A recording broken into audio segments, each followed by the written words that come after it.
being good Christians, we all want to know, okay, this is a bunch of scientific mumbo jumbo up here. What's the Bible have to say about this? The Bible tells us, as believing Christians, if we follow God's commandments, we'll be okay in bad times, that God will watch out for us.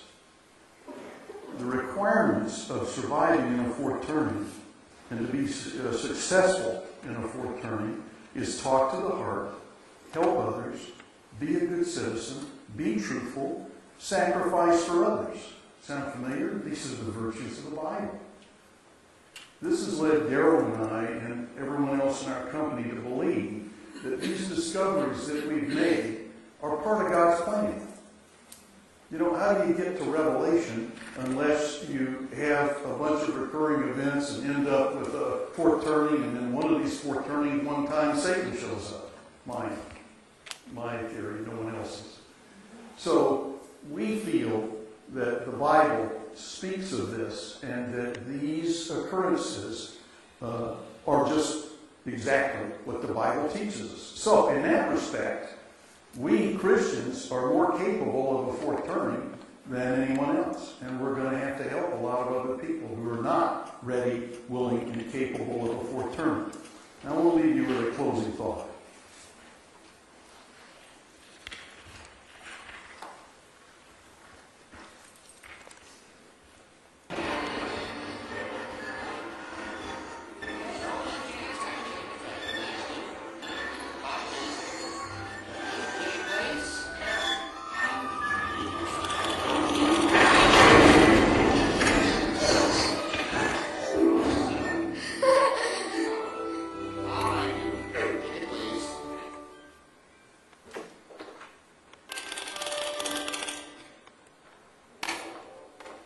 Lean, whatever that's supposed to be. Lean is spelled with 4 letters, I believe, icons. Hey, are you saying I don't know how to... Oh, I'm sorry. It says learn. My mistake. Lesson learned. Take it.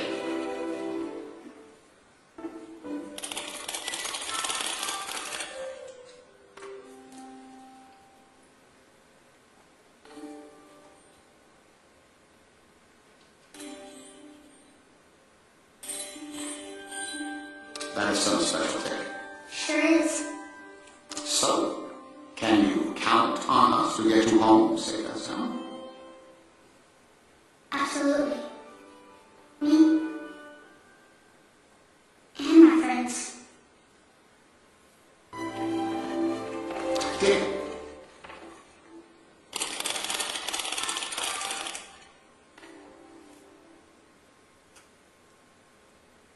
This is lead.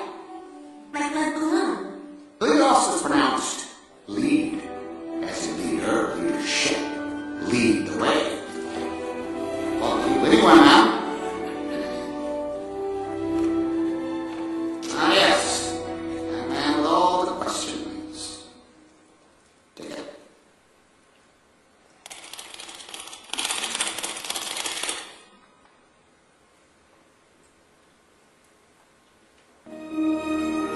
It says No! Something I need to know.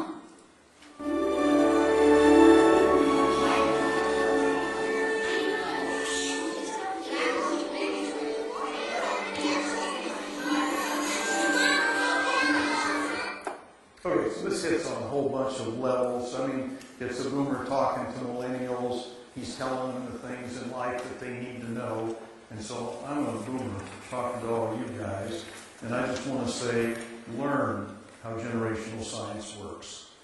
Depend on, rely on, and count on your research. Lead your competition by knowing what's really selling and what's going to happen next. And believe in God, believe in what we've told you here, and believe in your research.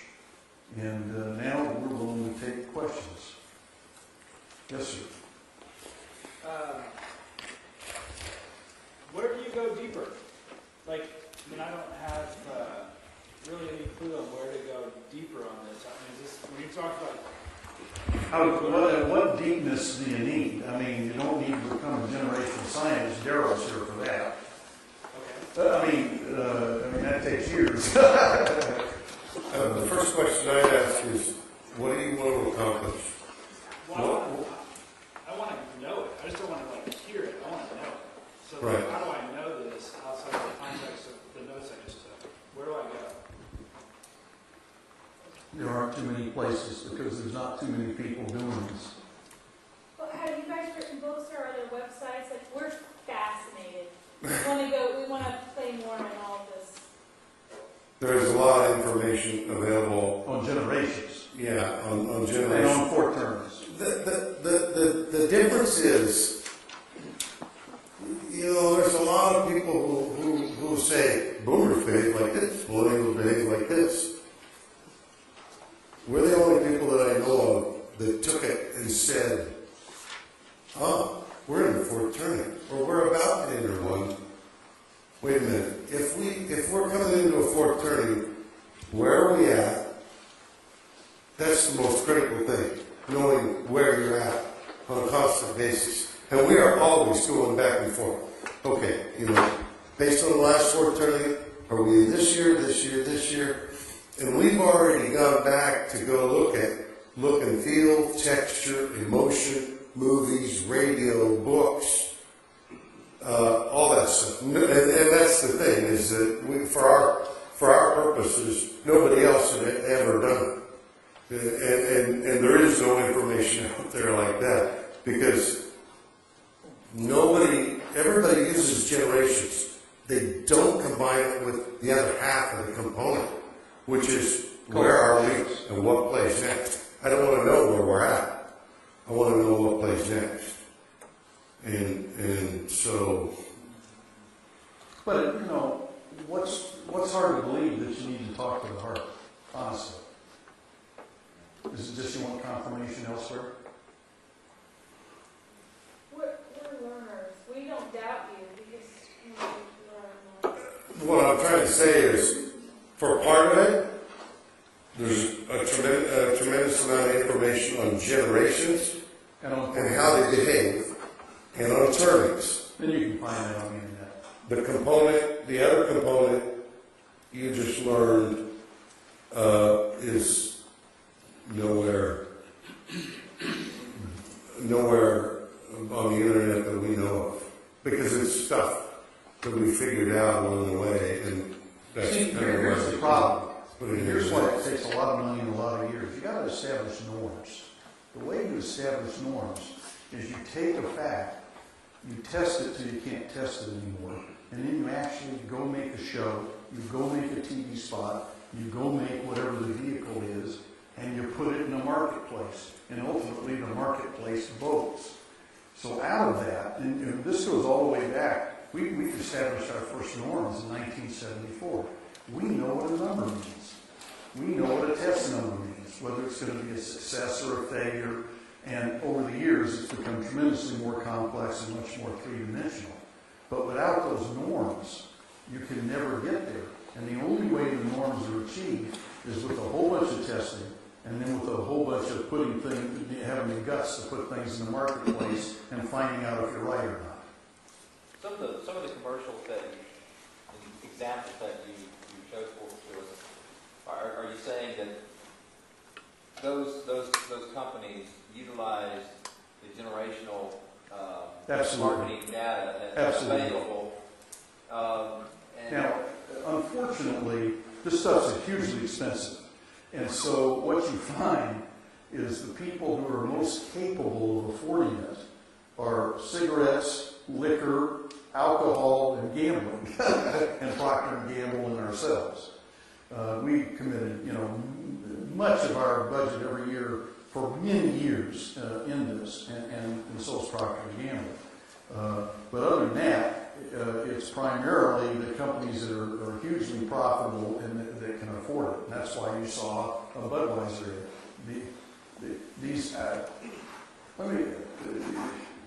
All right, I want to get into something that you really don't need to know, but in the neuroscience business, we know real well.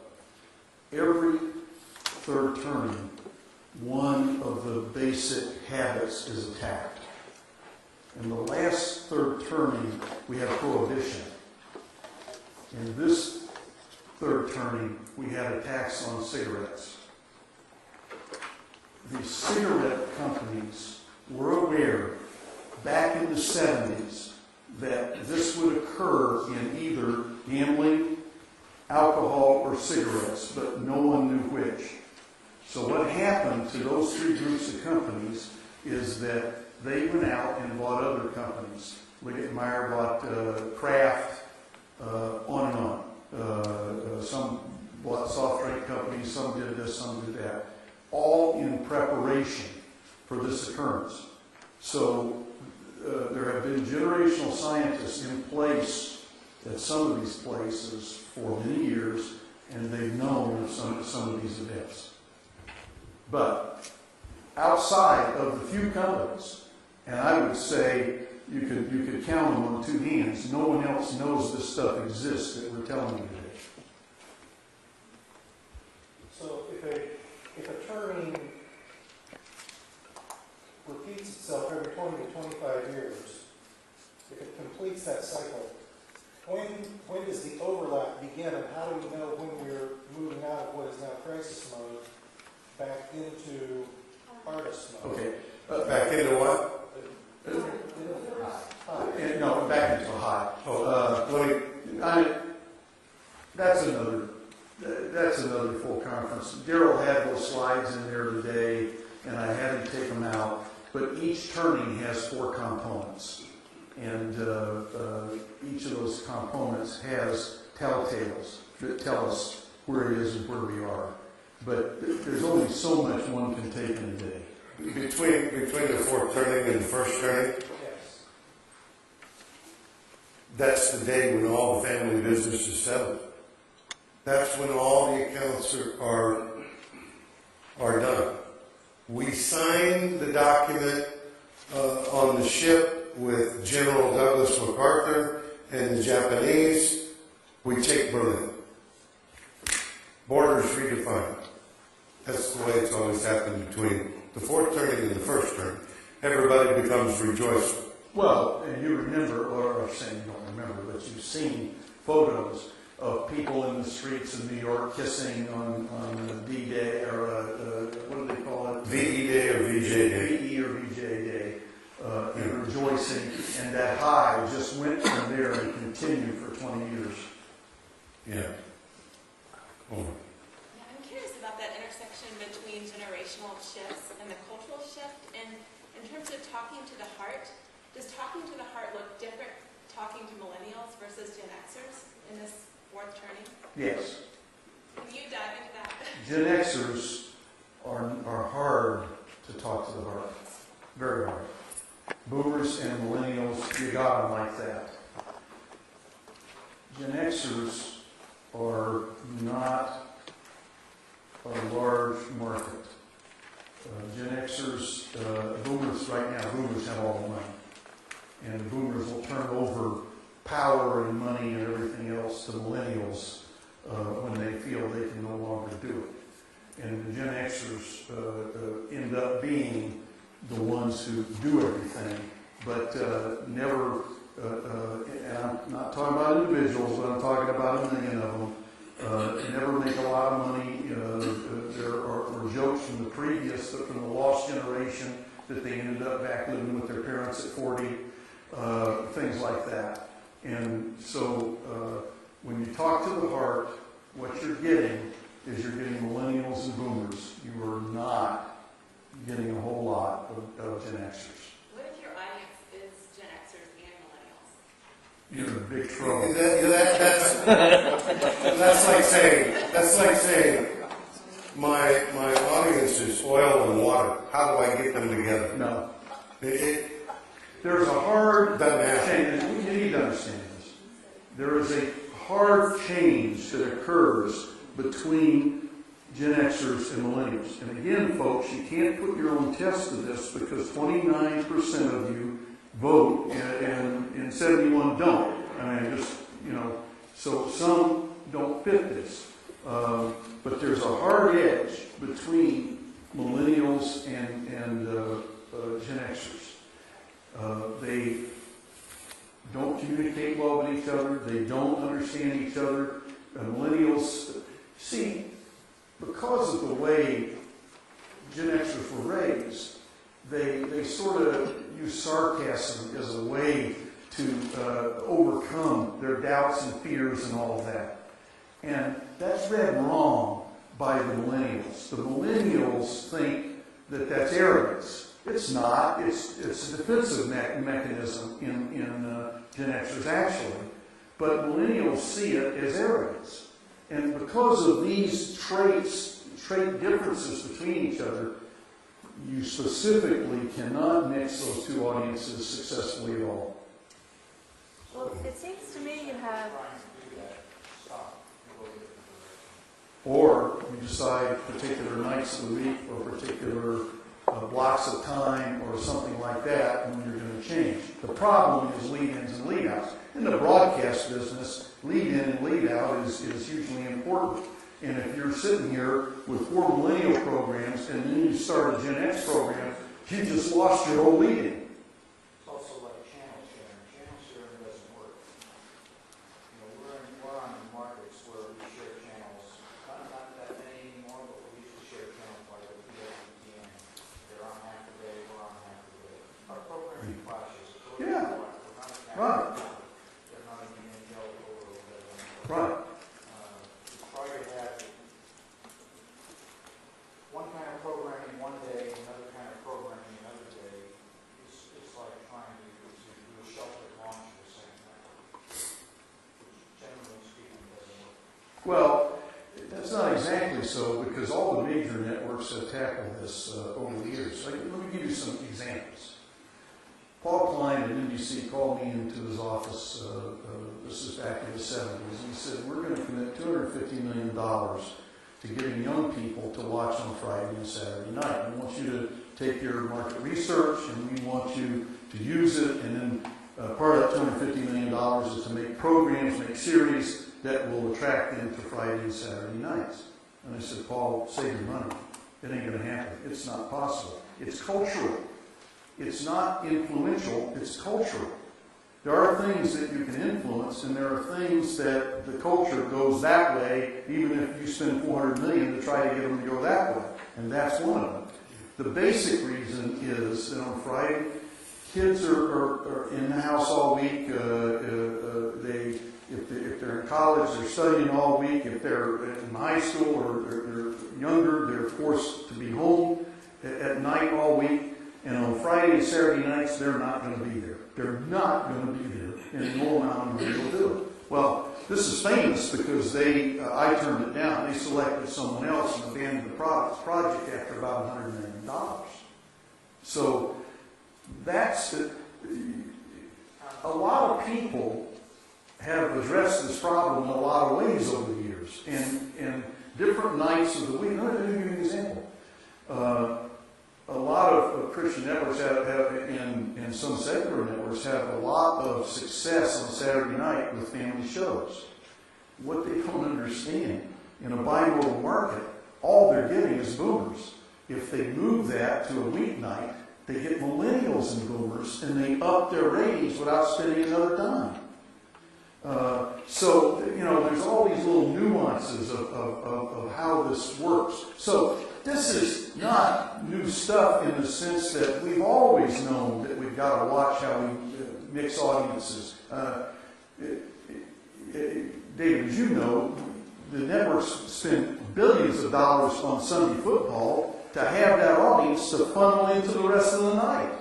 And so they got to make sure that the shows the rest of the night match the demographics and psychographics of football, or are they wasted the billions of dollars on football?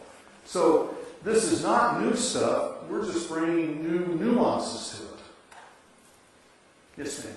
You mentioned that each turning has 4 components. Could you briefly walk us through the 4 components of the crisis turnings so that we can kind of see what's ahead?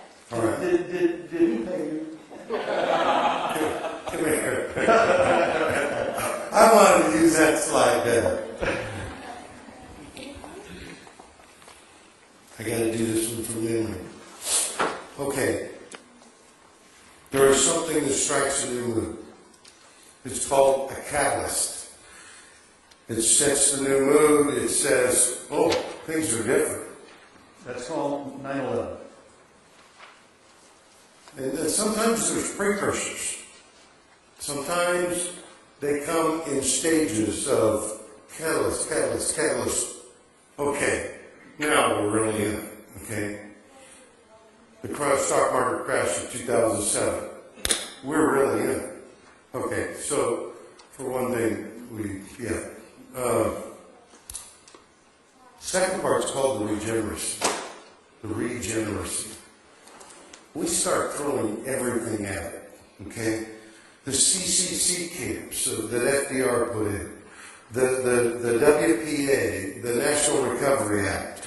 We start, can we put people to work? Can we do this? Can we do? Nothing seems to solve that one big problem. Herbert Hoover said it came in waves. Yes. That first economic crash was... Herbert Hoover wrote a good book on this. It's all, it's not about his presidency, it's all about what we now know was the beginning of, his 4 years was the beginning of the last fourth term. And so when he writes in his book about all of this stuff, you're able to see the events that occur. In the last fourth turning, the government threw everything they had at it, not just here, but all over the world. And they thought they had it licked. They thought they had it done. And then a second wave occurred, and that wave was the crash of Europe. Europe crashed. And then the third wave was the crash of the banks in the United States. We're now into 32. All starting at 27. We end up with Hitler in power, and Hitler focused all of us to a single event, and we solved the problem. The other thing, as we've studied history on it, the other thing that happens simultaneously is natural disasters. Yes. If you read John Barry's the flood of 1927, the flood of the Mississippi Delta, it was the precursor along with the... Are you aware that in the last fourth turning that New Orleans flooded? Yeah. In the last fourth turning, not currently, in the last fourth turning, New Orleans flooded. 1927. And then the Florida land debacle and the land crash. And so when we saw that, we said, we know right where we're at. And we said, okay, give me the emotions that are coming up next. What happens next is part 3. It's the climax. One person that we talked with, he said... the climax, always, I think I say it safely. But not the resolution, the climax. Go ahead. The climax is always war. Yeah. In every time. Everything that's not tied down goes. It's like the equivalent of nature's raging typhoon. In the climax, we have such strong feelings, such massive feelings, that we use the A-bomb. We use the A-bomb.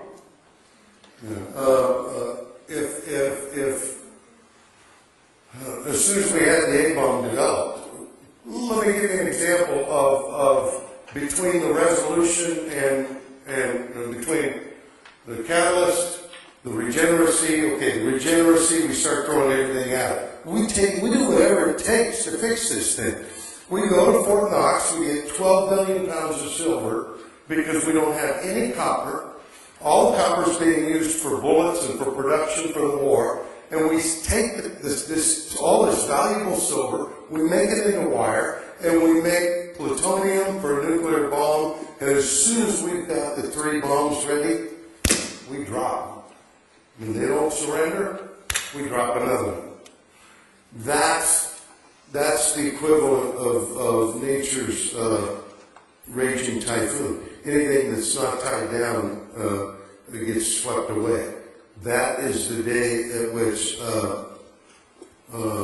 all the death debts are settled. All those problems that couldn't be solved, and people that couldn't be brought into line according to whatever the values thing is. I mean, oftentimes it's implemented. It comes about by boomers implementing their values. Both positive and negative. Yeah. I mean, you see them right now. Pelosi is on a different side than another boomer, but these two boomers, they're going straight at it. And so then comes the fourth part, which is the climax, at which all borders are redefined. The climax says, huh? Resolution or? No, the fourth part is the climax. First part, catalyst. Second part, regeneracy. We throw everything at it to try and fix the problem. The climax is the third part. You're right, excuse me. Climax is the third part. Then the resolution. Yes. And borders are redefined, and nations are they either crumble or not. I want to hasten, because I hope with a group of Christians here, I want to say that Jesus warned us about this. He said that there would be wars and rumors of wars, that the earth would be shaken like it never had before, and he told us to worry about this. For something that our guys have been puzzling now for 4 years. It's very deep into this. It's past. We're past trying to sell shows to networks and trying to do all that. We're now trying to figure out some of these things. One of the things that always occurs in the fourth term is that along with cultural problems, we have natural disasters. As if it wasn't enough that we had bank crashes and loss of the stock market and everything else, we also had the Dust Bowl, so we couldn't grow anything. And that came right along with all the other stuff. We don't know the whys of that, but you're seeing all the earthquakes and tsunamis and volcanoes and all that stuff right now, just like the last fourth term, not necessarily the same things, but one of the things that we have known now for about 4 or 5 years is that part of a fourth turning is natural disasters for some reason, and we don't know the why of it. Yes, ma'am. One of the interstitials you talked about, and interstitials are going to be a big part of what we do. With the boomers now in the turning, I think I understand you to be saying that they're going to react differently, that all generations will react differently in the fourth turning than they may have reacted in an earlier turning. Correct. So in the use of interstitials and speaking to the heart, is there, I don't like beer, but I'm thinking about buying a 6-pack of Bud on my home because those people support the troops. They support something that I'm interested in. Exactly. So that's the story. See, you grasp the story. Right. The product doesn't matter. Right. So using drama or things like that really tug at your heartstrings, is there any value in interstitials, kind of how we think of them the older way, where we're standing and we're maybe reading a script or we're talking to the people, even if it's heartfelt and it's well written? Is there a value in that? Will it reach the audience? I've tried, and I've had Christian networks, and we've done a lot of work for variety of Christian networks, and I've been asked this a ton of times. We did this particular interstitial that you see there, and we feel they're pretty darn inexpensive to do. But we have not found a way to make them effective and work unless the people feel themselves in it. And that only seems to be able to be done in a dramatic format. Let me answer the question in a different manner. What you just said registers over here, logically. What we showed you on the screen registered here, which is the emotional center tied to decision making. Okay? It's apples and oranges. I mean, you can go logical or you can go emotional. If their president had stood up and said, Anheuser-Busch supports the troops. We thank you for all you've done. That would have had no impact on. Oh, are you kidding me? The audience would have said, well, that's self-serving. Anybody can do that. I don't want to know about him. I want to know about me. I want to understand what I'm going through, not what he's going through. One thing we didn't say about the Mike Levitt spot, that wasn't about Mike Levitt. That was about his grandfather. He told us a story about somebody else. And we saw the story through his eyes. Even though he was telling it, it wasn't about him. He wasn't speaking to the brain. He was telling us a story about somebody else. And that's And that was effective. Sure. Yeah. you know.